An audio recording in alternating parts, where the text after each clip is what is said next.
Hello students, today we have to start with the chapter number 5 Natural Vegetation and Wildlife from class 9th from geography portion. Now students, earlier we have already discussed related to the size and extension, latitudinal and longitudinal extent of the country. Then we have discussed the physiographic divisions or physical features of India. Then also we have already done third chapter, that is drainage system. And recently we have discussed chapter number 4, that is climate. So 4 chapters we had already done. Now this is the important chapter, natural vegetation and wildlife. Now see, the chapters which we had already done means physical features, drainage and we can say climate. They all these we can say all 4 chapters, they play very important role for the natural vegetation and wildlife. Means these natural vegetation and wildlife, they are basically affected by those factors also, right? So this is very important chapter. In this basically we will study these, means we can say which kind of forest we are having basically available in our country and in which regions which forests are basically available. And according to those forests, means with those forests we can say we'll also study about the wildlife in our country. Wildlife means we can basically call flora. So we can basically call fauna. So we have to study in this chapter basically about the flora and fauna species. So let's begin with the chapter. So in this chapter first we'll introduce about our wildlife, or we'll also discuss about the vegetations, right? So first of all we'll basically do the introduction part of natural vegetation and wildlife. Then the next chapter the next topic that we have to discuss, that is factors affecting flora and fauna, or we can say factors affecting natural vegetation and wildlife, right? So several factors we are having which basically affect the flora and fauna of the country. Like we can say relief features we are having. Relief features we can say land or soil, right? So these relief features basically also affect the flora and fauna of the country. Then we are having climate. So climate is basically we can say that it is broad concept which include temperature, which also include precipitation, photo period, or we can say sunlight, or we can say photosynthesis. So we can say the elements of climate, they also play very important role to affect the flora and fauna of the country. Now in this chapter the important things, or the important thing in this chapter which we have to study, that is types of vegetation. और यहाँ पर हम कह सकते हैं कि जो forest है हमारे अलग अलग तरीके के हमारी कंट्री के अंदर, वो उनको हमें इस चैप्टर के अंदर पढ़ना है. So basically we can say the 5 important types of forest we are having in our country. The first, tropical evergreen forest, tropical deciduous forest, tropical thorn forest, or we can say scrubs, montane forest, mangrove forest, right? तो इन forest को हमें इस chapter के अंदर mainly study करना है और उसके बाद हमें वाइल्ड लाइफ पे मेनली फोकस करना है. So first let's begin with the chapter, introductory part of this chapter. Students, India is one of the important, we can say, mega biodiversity in the world.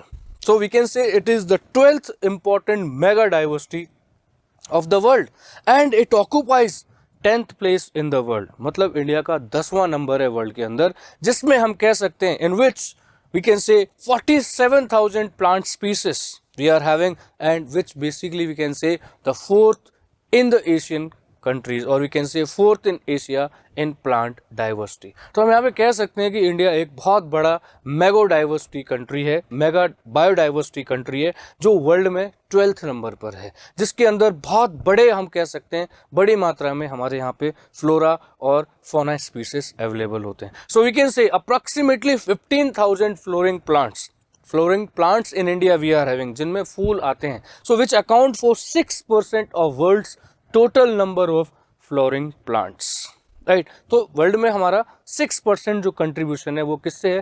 Flooring plant से related है, right? So India has we can say approximately 90,000 species of animals. मतलब हमारी country के अंदर animals species बहुत ज़्यादा है. So basically we can say it is means rich in even marine, or we can say or fresh water resources, or we can say in variety of fishes which are basically available in fresh and marine water.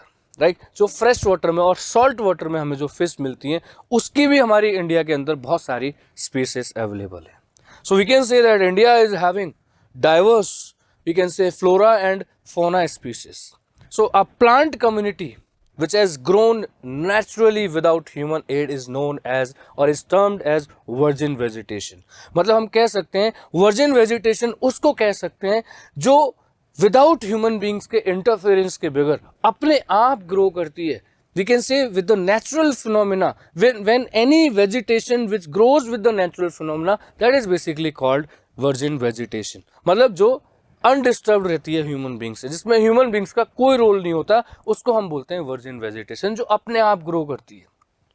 Right, so means the first we have to discuss about that what is natural vegetation. देखो chapter का नाम natural vegetation and wildlife है, तो natural vegetation होती क्या है?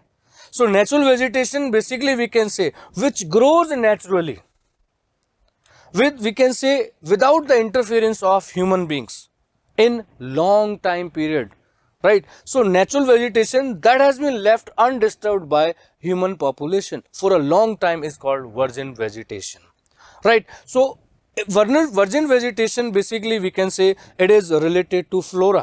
Means flora is basically we can say it is the term which is basically used to denote the plants of a particular region, or we can say for a particular period. And fauna species of animals, basically it is related to animals for a particular region or period. So flora and fauna kingdom, जब ये दोनों मिलते हैं, they basically constitute biodiversity of a particular region or period. So we can say means we can say when we include flora and fauna together, we can call it biodiversity of a particular region, or we can say of a particular time period. So flora is completely related to plant species and fauna is completely related to animal species. तो students इस chapter के अंदर हम plants और animal species के बारे में पढ़ेंगे जो अलग अलग regions में हमें मिलते हैं. So the relief, climate and ecosystem, they are the important three factors for diversity. मतलब रिलीफ, क्लाइमेट और जो इकोसिस्टम है, ये बहुत इंपॉर्टेंट एलिमेंट्स हैं जो बायोडाइवर्सिटी को कहीं ना कहीं अफेक्ट करते हैं. Right, so virgin vegetation as already we have discuss which is basically which are purely Indian. Right, virgin vegetation which are purely Indian, they are known as endemic और we can say indigenous species. जो मतलब India की ही species हैं उनको हम बोलते हैं indigenous species, या फिर आप बोल सकते हो एंडेमिक स्पीसीज. और जो इंडिया से बाहर की हैं उनको हम बोलते हैं exotic plants. So those species which are of India, means origin of those species which takes place in India, they are basically called endemic or we can say indigenous species. And those species which basically come from outside, or we can say from outside of the India, they are basically called as exotic plants. So several vegetation zones we are having. जैसे हम लोगों ने climate chapter में किया था कि वहाँ पर जो winds हैं वो zones के accordingly ब्लो करती हैं, ऐसे हमारे यहाँ पे कंट्री के अंदर हमने हमारी कंट्री को अलग अलग जोन्स में डिवाइड किया है. या फिर हम कह सकते हैं ये क्लाइमेटिक जोन्स, हम कह सकते हैं क्लाइमेटिक जो जोन्स हैं उसके अकॉर्डिंगली हम लोगों ने पूरे वर्ल्ड के अंदर हम वेजिटेशन को उसी तरीके से डिस्क्राइब करते हैं. तो हम कह सकते हैं यहाँ पे देखिए आप ट्रॉपिकल जो रीजन है हमारा, जो इक्वेटर के आसपास का जो रीजन है, राइट. सो ट्रॉपिकल रीजन में हम कह सकते हैं कि जो average temperature, average mean temperature we used to found 24 degree Celsius. And we can say mean temperature in January, in the month of January, that we basically we used to found somewhere around 18 degree Celsius, right. तो यहाँ पर किसी तरीके का frost नहीं होता है. No frost we used to found in tropical region. That is basically the equatorial region, right. In subtropical region, the average mean temperature we used to found, that is basically we can say 17 degree Celsius to 24 degree Celsius. But in the month of January, in subtropical region, the temperature decreases, the average temperature decreases, that we used to found mainly near about 10 to 18 degrees Celsius, or you can say 10 to 15 degrees Celsius. So when temperature decreases in the month of January, then we can say there in that particular region we found frost. और frost हम कह सकते हैं जो ओस पड़ती है जनवरी के महीने में, जैसे हमारे नॉर्दर्न इंडिया में सबसे ज़्यादा frost पाई जाती है, right.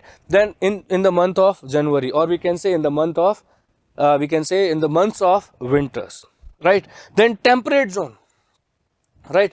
Temperate zone, basically in this, basically the mean temperature we used to found from 7 degrees Celsius to 17 degrees Celsius, but sometimes it also reaches in minus, right जैसे हमारा हिमालयाज के वहाँ पर, हिमालयाज के जो हम कह सकते हैं सिवालिक्स के फुटहिल्स में इस तरीके की कंडीशंस हमें मेनली अवेलेबल होती हैं. सो यहाँ पर फ्रॉस्ट भी हो सकती है, यहाँ पर स्नोफॉल भी हो सकती है, राइट. तो इन रीजन्स के अकॉर्डिंगली भी हमने हमारी वेजिटेशन को डिस्क्राइब किया है. और अल्पाइन मतलब जहाँ पे बहुत ठंडे इलाके हैं, बिलो 7 डिग्री सेल्सियस, या फिर जहाँ पर टेम्परेचर हमारा जो हमारा टेम्परेचर है जनवरी के मंथ में माइनस हो जाता है, तो वहाँ पे मैक्सिमम स्नोफॉल होती है, जो हम कह सकते हैं कि हमारी कंट्री में मिडल हिमालयाज और वी कैन से हमारे जो ग्रेट हिमालयाज हैं उनके अंदर ऐसी कंडीशंस हमें अवेलेबल होती हैं. तो इनके अकॉर्डिंगली हमने वेजिटेशन को डिस्क्राइब किया है, इनके अकॉर्डिंगली हमने वेजिटेशन को डिस्ट्रीब्यूट किया है हमारी कंट्री के अंदर.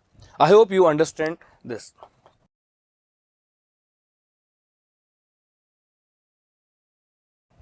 Right. Then next, flora and fauna.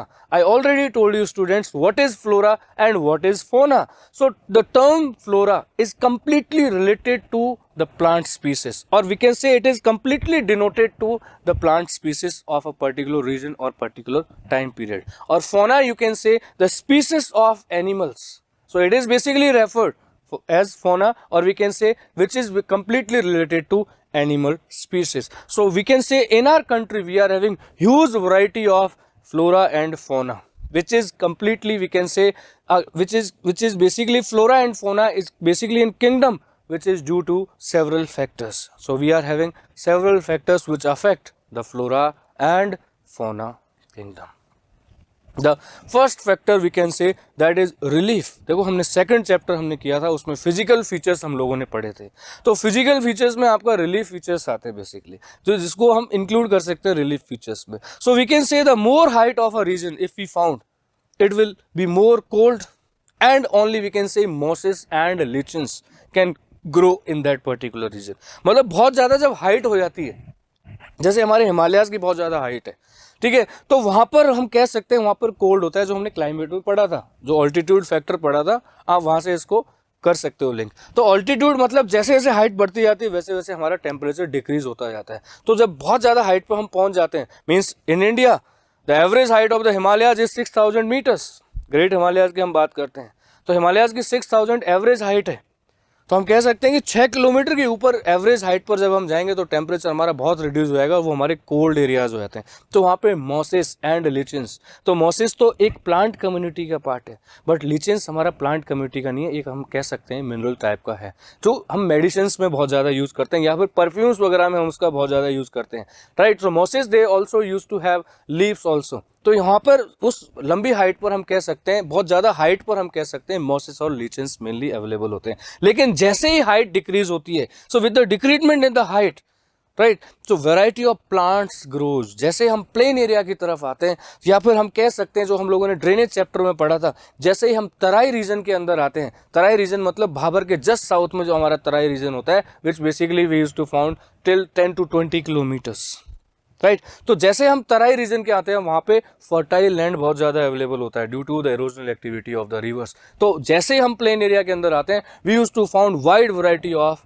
Plant species, right. So this is how basically we can say relief basically affect the flora and fauna. So two different parts of relief we are having, that we can say land and soil. So land we can say means basically we can say that the vegetation, the natural vegetation, that is also affected according to the land. तो जहाँ अंडुलिंग topography होगी, या फिर जहाँ height वाले regions होंगे, या फिर जहाँ हिली रीजन होगा, वह डिफरेंट काइंड की वेजिटेशन अवेलेबल होगी. या फिर हम कह सकते हैं जो कोस्टल एरिया होगा, जहाँ कोस्टल लैंड पार्ट होगा, वहाँ डिफरेंट होगी. जो दलदल जिसको हम बोलते हैं कीचड़ में जो हमारे फॉरेस्ट अवेलेबल होंगे, जिनको हम मैंग्रोव फॉरेस्ट बोलते हैं, तो वहाँ डिफरेंट टाइप की वेजिटेशन होगी. लेकिन अगर कहीं डेजर्ट एरिया होगा तो वहाँ अलग तरीके की वेजिटेशन अवेलेबल होगी. So it depends on the land part कि किस तरीके का लैंड पार्ट है, वो टराइन है, स्लोपी रीजन है, प्लेन एरिया है, हिली रीजन है, माउंटेनियस रीजन है, कैसा रीजन है, उसके ऊपर हमारा डिपेंड करता है vegetation. So we can say the nature of land which influences the type of vegetation और the fertile level is basically devoted to the agriculture. मतलब लैंड के नेचर के ऊपर डिपेंड करता है. अगर एलुवियल सॉइल वहाँ पर अवेलेबल है, प्लेन एरिया है, तो हम कह सकते हैं वहाँ पे एग्रीकल्चर बहुत इजीली प्रैक्टिस कर सकते हैं. लेकिन अगर वहाँ पे इजीली हम कह सकते हैं वहाँ पे वेजिटेशन ग्रो कर सकती है, right? So natural vegetation can grow mainly in the Himalayan regions or where we can say the human being cannot reach easily. There we used to found natural vegetation more. तो हम जैसे shifting cultivation पढ़ते हैं, slash and burn agriculture पढ़ते हैं, जो सबसे ज़्यादा हमें हिली रीजन्स में अवेलेबल होता है. तो इस तरीके से लैंड हम कहीं ना कहीं हमारी वेजिटेशन को अफेक्ट करता है. And it also provide variety, means it also provide shelter to the variety of wildlife also, right? So it is basically, we can say, the important part of relief feature which affect the flora and fauna in the country. Then soil. Students, we are having different type of soils. बहुत अलग अलग तरीके की soils हमारी country में available होती है. Even throughout the world also we can say different types of soils basically available. Like for example, we can say alluvial soil, black soil, red and yellow soil, laterite soil, or you can say montane soil, desert soil, arid soil. Several type of soils we are having. According to ICAR, Indian Council of Agriculture Research, we are having different kind of soils. So different type of soils, they provide basis for different type of vegetation. अगर हम alluvial soil की बात करते हैं which is more fertile, तो हम कह सकते हैं कि social forestry और rural forestry जो हम करते हैं वो उसके अंदर हम सबसे ज़्यादा कर सकते हैं क्योंकि वो बहुत फर्टाइल है. और जैसे अभी थोड़ी देर पहले हमने डिस्कस किया तराई रीजन के अंदर हम कह सकते हैं वहाँ पर इजीली ह्यूमन बींग्स अप्रोच नहीं कर पाते, तो वहाँ नेचुरल वेजिटेशन ऑटोमेटिकली ग्रो हो सकती है क्योंकि वहाँ पर फर्टाइल लैंड्स हैं. So sandy soils of the desert area that sometimes supports the vegetation like cactus or we can say thorny bushes. Thorny bushes आप कह सकते हो जी कांटेदार झाड़ियाँ या फिर कांटेदार वनस्पति हम जिसको बोलते हैं, या फिर कांटेदार वेजिटेशन जिसको बोलते हैं, जिन वेजिटेशन के अंदर कांटे बहुत ज़्यादा होते हैं वो डेजर्ट एरिया के अंदर हमारे को अवेलेबल होते हैं, या फिर कैक्टस वहाँ पे बहुत ज़्यादा होते हैं, तो उसको हम बोलते हैं थॉर्नी टाइप ऑफ फॉरेस्ट वहाँ पर बहुत ज़्यादा अवेलेबल होते हैं. और we can say while wet और marshy deltaic soil that basically supports mangrove और we can say deltaic vegetation. मतलब जो हमारे कोस्टल एरियाज हैं जहाँ पे रिवर्स मेनली मैक्सिमम फॉल करते हैं या फिर जहाँ पर डेल्टा सबसे ज़्यादा मिलते हैं, उस एरिया के अंदर हम कह सकते हैं जहाँ पे दलदल ज़्यादा होता है, कीचड़ टाइप का ज़्यादा होता है, वहाँ हमें मैंग्रोव वेजिटेशन अवेलेबल होती है. So again we can say it depends on the type of soil, that which typology of soil we are having, according to that we also used to found the vegetation. Right. So hill slopes also means जैसे जैसे height बढ़ती जाएगी वैसे वैसे vegetation में भी change आता जाएगा, जैसे जैसे हाइट डिक्रीज होती जाएगी वैसे वैसे भी आपकी वेजिटेशन में चेंज आता जाएगा. तो सॉइल बहुत इंपॉर्टेंट रोल प्ले करती है किसी भी एरिया का फ्लोरा या फिर फोना को अफेक्ट करने के लिए. So these basically they were the part of relief. Right. The next that is very important, the next important factor which affect the flora and fauna that we can say that is climate. Right. So climate, as we had already discussed in the chapter number 4, we had already defined climate there. Climate, we can say the average weather conditions of a large area for a long period of time, and that long period of time we can say more than 30 years or you can say 25 years or 20 years, जो बहुत लंबे time period में जाके change जिसमें आता है वो कहीं ना कहीं हमारी वेजिटेशन को भी अफेक्ट करता है. सो temperature, the character and extent of vegetation mainly determined by temperature along with the humidity in the air. और क्लाइमेट के इम्पॉर्टेंट पार्ट हैं, आप कह सकते हो प्रेसिपिटेशन जिसको आप रेनफॉल भी कह सकते हो. Even soil is also the important element of climate. Even we can say photosynthesis और वी कैन से फोटोलाइट और we can say sunlight, that is also the important element of climate. Right. So we can say that climate, हम कह सकते हैं कि climate भी हमारे कहीं ना कहीं फ्लोरा और फोना को इफेक्ट करता है. उसकी कंडीशंस के अकॉर्डिंगली हमारे एनिमल्स अलग अलग एरिया में अलग अलग एनिमल्स मिलते हैं हमें. जैसे डेजर्ट एरिया की बात करते हैं तो हमें कैमल वगैरह बहुत ज़्यादा मिलते हैं. अगर हम बात करें प्लेन एरिया की तो हमें वहाँ पे शीप्स गॉट्स वगैरह बहुत ज़्यादा मिल जाती हैं. अगर हम हिली रीजन्स की बात करें तो वहाँ डिफरेंट टाइप के फोना स्पीसीज मिलते हैं या फिर फ्लोरा स्पीसीज मिलते हैं. So climate plays very important role and some of the important elements of climate we are having that we can say photo period और वी कैन से सनलाइट. तो sunlight, they are the basic energy source of our flora species, and sunlight is also the important source for human beings also to obtain vitamin D, and sunlight is also important source for some of the animals also. So due to differences in latitude, altitude or seasons or you can say duration of the day, there is variation in the duration of sunlight also. तो sunlight में बहुत change आते हैं एक दिन के अंदर। आप सुबह अगर देखोगे तो बहुत कम सनलाइट होती है, अगर आप दोपहर की हम बात करते हैं तो बहुत ज़्यादा सनलाइट होती है, लेकिन जब हम इवनिंग में जाते हैं तो बहुत कम सनलाइट होती है। तो सनलाइट एक फोटो पीरियड है जो कहीं ना कहीं प्लांट स्पीसीज को ग्रो करने में बहुत हेल्पफुल होता है। अगर सनलाइट नहीं होगी तो वेजिटेशन इतनी ग्रो नहीं कर पाती हैं। So sunlight plays very important role for the growth of plant species, and it is also very important for fauna species or we can say animal species. तो सनलाइट भी एक बहुत इंपॉर्टेंट रोल प्ले करती है हमारी natural vegetation को grow करने में या फिर किसी भी तरीके की वेजिटेशन को ग्रो करने में। To watch the complete video, download the UpBind educational app from Play Store and App Store.